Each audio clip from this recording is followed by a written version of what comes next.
इन दोनों स्लीपर्स में इस्तेमाल होने वाली फास्टनिंग्स में जो फ़र्क है आज के व्लॉग में वो भी वाज़ेह किया जाएगा। लेकिन यहाँ पर पत्थर में इस तरह का कील तो नहीं लगाया जा सकता। 4 चीज़ें इस्तेमाल की जा रही हैं रेल को और इन स्लीपर्स को आपस में जोड़ने में।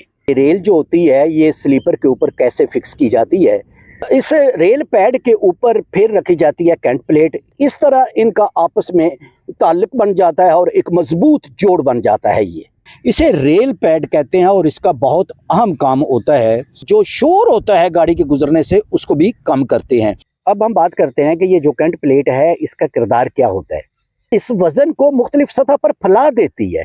ये स्लीपर को और रेल को आपस में जकड़ देता है। इसे कहते हैं रीइंफोर्सिंग बार्स। दोनों रेल्स के दरमियान जो फासला है उसे बरकरार रखने में अहम किरदार अदा करता है। दोस्तों, जैसा कि आप जानते हैं कि हमारा गुज़श्ता व्लॉग जो था वो भी फास्टनिंग के बारे में था।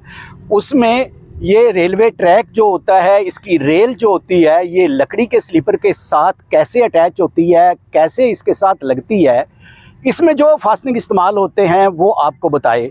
और फिर रेल के टुकड़े जो होते हैं ये जब आपस में जोड़े जाते हैं तो उस वक्त जो फास्टनिंग इस्तेमाल होते हैं वो आपको बताए। तो आज फास्टनिंग के जो दीगर पार्ट्स हैं उनमें से जो मशहूर पार्ट्स हैं वो आज के व्लॉग में हम आपसे डिस्कस करेंगे। अस्सलाम वालेकुम दोस्तों, व्लॉग्स ऑफ वड़ैच में खुशामदीद।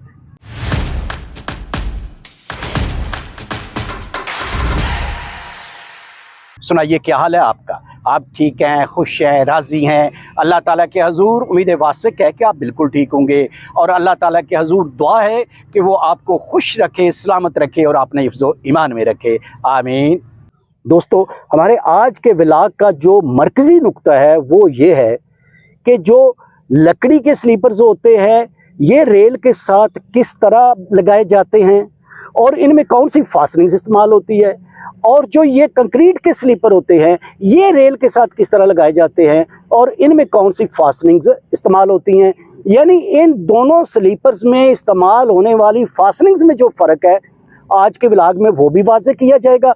इसके अलावा कुछ और बातें भी आपके सामने रखी जाएंगी। इससे पहले आप ये देख चुके हैं कि लकड़ी के स्लीपर्स जो हैं उन्हें रेल के साथ कैसे जोड़ा जाता है और उनमें कौन से फास्टनिंग्स इस्तेमाल होते हैं जिससे रेल और उन लकड़ी के स्लीपर्स का आपस में बहुत गहरा रिश्ता बन जाता है, यानी वो उसको जकड़ लेते हैं रेल को। तो इसी तरह अब मैं आपको दिखा रहा हूँ ये पत्थर के स्लीपर यानी कंक्रीट के स्लीपर। अब ये देखिए, वो लकड़ी के स्लीपर थे, उनमें तो वहाँ पर एक बड़ा सा कील जो है वो ठोंक दिया गया और उसने जकड़ लिया। लेकिन यहाँ पर पत्थर में इस तरह का कील तो नहीं लगाया जा सकता। तो दोस्तों, इन पत्थर के स्लीपर्स और जो ये रेल है इसका आपस में ताल्लुक बनाना ये भी बाकायदा एक साइंस है जी। पूरा एक फास्टनिंग सिस्टम जो है इसमें लग रहा है, तब जाकर ये रेल का और इन कंक्रीट के स्लीपर्स का आपस में ताल्लुक बना है, रिश्ता बना है। तो यहाँ पर 4 चीज़ें इस्तेमाल की जा रही हैं रेल को और इन स्लीपर्स को आपस में जोड़ने में। अब हम ये देखते हैं कि ये रेल जो होती है ये स्लीपर के ऊपर कैसे फिक्स की जाती है। तो सबसे पहले स्लीपर के ऊपर एक रबड़ सा रखा जाता है जिसे रेल पैड कहते हैं। इसकी तफसील मैं आगे चलकर आपको बताता हूँ। और इस रेल पैड के ऊपर फिर रखी जाती है कैंट प्लेट। इस कैंट प्लेट को बेस प्लेट भी कहते हैं।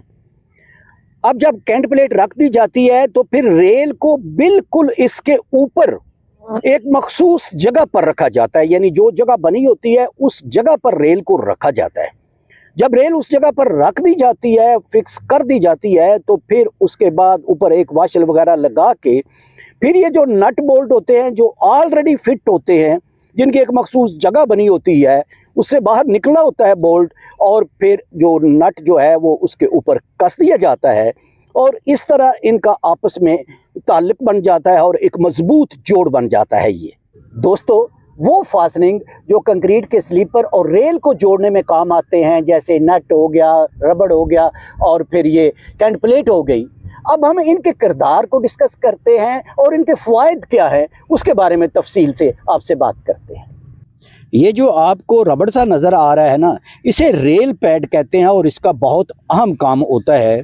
यानी ये स्लीपर और रेल के दरमियान में आ जाते हैं और लचकदार होते हैं, इसलिए ये रेल का या फिर स्लीपर का किसी किस्म का नुकसान नहीं होता।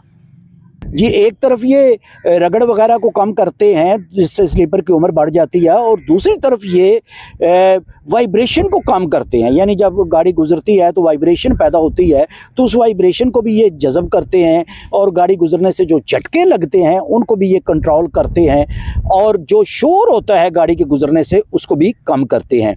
अब हम बात करते हैं कि ये जो कैंट प्लेट है इसका किरदार क्या होता है। आप ये जानते हैं कि ट्रेन बहुत वज़नी होती है, और जब वो ट्रैक पर आती है तो रेल के ज़रिए उसका वज़न जो है वो स्लीपर पर जाता है। अब डायरेक्ट ये वज़न अगर स्लीपर पर जाएगा तो स्लीपर क्रैक वगैरह हो सकता है और स्लीपर का कोई नुकसान हो सकता है। लिहाजा ये प्लेट जो होती है ये इस वज़न को मुख्तलिफ सतह पर फैला देती है। इस तरह कर देती है कि वो वज़न जो होता है किसी एक मखसूस जगह पर स्लीपर की नहीं पड़ता, बल्कि इस पूरे स्लीपर पर फैल जाता है, यानी उसकी सतह बढ़ जाती है। और जब वो पूरे स्लीपर पर फैल जाता है तो फिर वज़न बराबर आता है और उससे स्लीपर का नुकसान नहीं होता। तो इसका फ़ायदा क्या हुआ? इसका फ़ायदा ये हुआ कि ये वज़न को फैलाती है, एक सतह पर नहीं रहने देती, जिससे स्लीपर का नुकसान नहीं होता। कैंट प्लेट के बाद फिर एक वाशल सी रखी जाती है, उसका भी फ़ायदा होता है, लेकिन हम उसको छोड़ते हैं, आगे चलते हैं। जी, उसके बाद आ जाते हैं नट बोल्ट।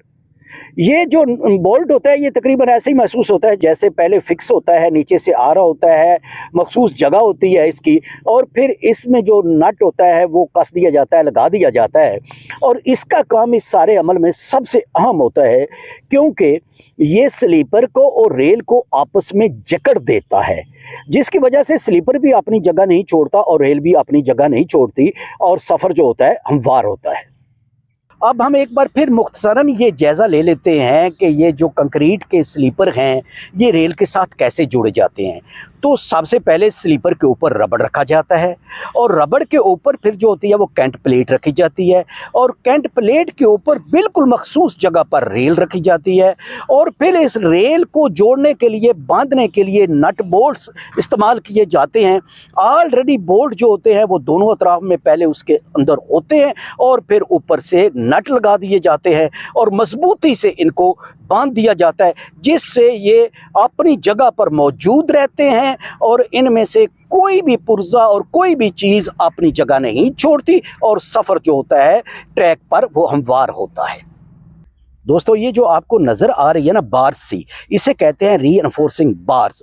सरिया या फिर स्टील की पट्टी, लोहे की पट्टी जो इनके अंदर होती है, किनके, कंक्रीट के जो स्लीपर होते हैं। ये आपको स्लीपर नज़र आ रहे हैं दोनों तरफ से, तो आपको नज़र आ रहा होगा कि ये दोनों तरफ से स्लीपर के अंदर से निकलकर बाहर आ रही है, यानी दरमियान में थोड़ी सी खाली है, तो इसे रीइंफोर्सिंग बार्स कहते हैं।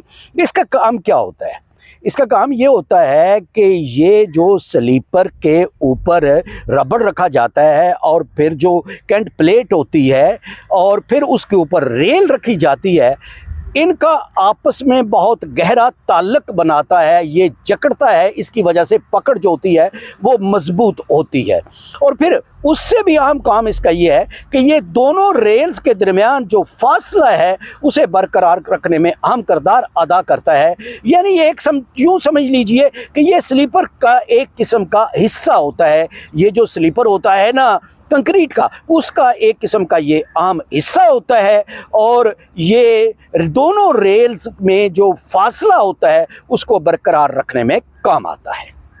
जी दोस्तों, जहां आज हमारे व्लॉग का मकसद आपको मज़ीद फास्टनिंग्स के बारे में बताना था, वहां पर आज के व्लॉग में एक बात क्लियर करनी थी, और वो ये कि ये जो पत्थर के स्लीपर होते हैं, जो कंक्रीट के स्लीपर होते हैं, और जो लकड़ी के स्लीपर होते हैं, इनके इस्तेमाल करने का फ़र्क क्या है, इनको लगाने का फ़र्क क्या है, और इनमें फास्टनिंग्स कौन कौन से इस्तेमाल होते हैं। तो दोस्तों, एक बार फिर क्लियर कर दूं कि लकड़ी का जो स्लीपर होते हैं उनमें जो फास्टनिंग इस्तेमाल होते हैं वो एक मखसूस किस्म की प्लेट होती है जिसे टाई प्लेट कहते हैं, और जो पत्थर के होते हैं, कंक्रीट के होते हैं, जिनमें एक मखसूस किस्म की प्लेट इस्तेमाल होती है, इसको कैंट प्लेट कहते हैं, बेस प्लेट कहते हैं। इसी तरह जो लकड़ी के स्लीपर होते हैं उनमें जो कील वगैरह इस्तेमाल होते हैं, जो स्पाइक इस्तेमाल होते हैं, उनको डॉग स्पाइक्स कहते हैं, और जो कंक्रीट के होते हैं इनमें इस्तेमाल होते हैं नट बोल्ट्स। तो ये इनमें एक वाज़ेह फ़र्क है दोनों को लगाने में। दोस्तों, आपसे एक माजरत चाहता हूँ कि पिछले व्लॉग में मुझसे एक गलती हो गई। मैंने पढ़ा था कि टाई प्लेट को भी बेस प्लेट कहते हैं। शाह साहब ने जब मुझसे सवाल किया टाई प्लेट के बारे में, उसकी तफसील बताने के लिए और फिर उसका दूसरा नाम बताने के लिए, तो मैंने चूँकि पढ़ रखा था इसलिए मैंने उनको उसका दूसरा नाम बेस प्लेट बता दिया। लेकिन आज के व्लॉग के लिए जब मज़ीद तहकीक की तो पता चला कि टाई प्लेट को बेस प्लेट नहीं कहते, कैंट प्लेट को बेस प्लेट कहते हैं। तो लिहाजा इसके लिए मैं आपसे माजरत चाहता हूं और मैंने जो डिस्क्रिप्शन है उसमें ये तब्दीली कर दी है उस व्लॉग में। नेक्स्ट व्लॉग में जो फास्टनिंग के हिस्से बाकी रह गए हैं वो इंशाअल्लाह ताला आपके साथ डिस्कस करेंगे और उसके बारे में आपको मालूमात देंगे। तो दोस्तों, फिर कैसा लगा आपको आज का व्लॉग? अगर आपको ये व्लॉग अच्छा लगा है तो व्लॉग्स आप वड़ैच को सब्सक्राइब कर दे और वो जो बेल आइकॉन है उसे भी प्रेस कर दे। इसके साथ ही सफदर इकबाल वड़ैच को दे इजाज़त। अल्लाह हाफिज़।